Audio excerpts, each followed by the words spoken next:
Hi, so welcome to edTPA. This is the task 4, assessing learning, assessing students' mathematics, learning. And the first thing I want you to think about is not to get overwhelmed. Literacy was a lot longer and a lot more meticulous. There were a lot more things involved. But for math, there is a little bit more to do after some of the lessons are completed. So the first thing I did is I went through and looked through this mathematics packet that they gave me. And I went through with a highlighter and just highlighted all the areas that I had to think about before I started with all of the writing parts. So I looked at the Basel for my school. I looked at the Common Core standards and state standards that we have in our community, and I'm in Colorado.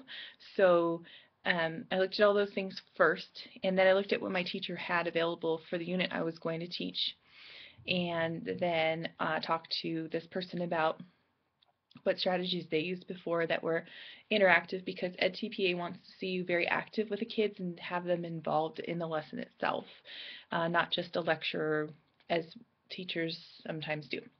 So I have to identify the learning segment. And the cool thing about the math part is, I'll show you this paper here, Elementary Mathematics Learning Segment Overview. This is pretty much what I would call a great little mini curriculum map. And once you make this for your math section, you're going to be pretty far along, because it asks you to identify the central focus, the Common Core, and then the learning objectives for the lessons that you have. And you only have to do 3, even though it gives you the opportunity to do 5. I decided to do 3 myself because I felt like the quality of 3 could be a lot richer than having to spend the time on 5. And with the limited time you have as a student teacher or teacher candidate, you have limited time. So I looked at the learning objectives, and as I was writing my lesson plans for this unit, or mini unit, I looked at each lesson as each of them should be pointing towards the central focus. So before I started teaching the class as well, I made all my lesson plans and made this elementary learning segment overview. And then what I did is I created a little pre-assessment to see where the students are at with the geometry.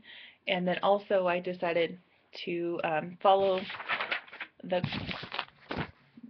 tasks that they asked you to do, which is on page 41. Design a test or an assessment that has conceptual understanding, computational, and mathematical reasoning. So I have my lesson plans created. I have my writing that I had to do for edTPA. I had this overview that I had to finish, and then I had my assessment. After I gave my assessment, I taught my very first lesson. Then after the first lesson, what I decided to do was give a post-assessment based on only lesson 1. I did that for 2 reasons. The first reason is I wanted to see what my effectiveness was in teaching that lesson. And the second part was to see what I needed to prepare for the next day. Did I need to include a larger review? Did I need to review it all? Do the kids completely get it and I'm just pounding it in their heads and they don't need to hear more of that first lesson? So kind of based on that, I saw what areas they needed to review for the next day, and that was very helpful. It gives you something to write about when you're doing evaluation. So I did the post-assessment for every lesson that I taught with edTPA, the first and second lesson, and then the third lesson, because that was the final lesson of my my edTPA unit, I decided to do the pre-assessment once more as a post-assessment. It saved me a little bit of time, and it also showed me the growth that they had over that time period. So hopefully that helps you a little bit. I know that edTPA can be really confusing.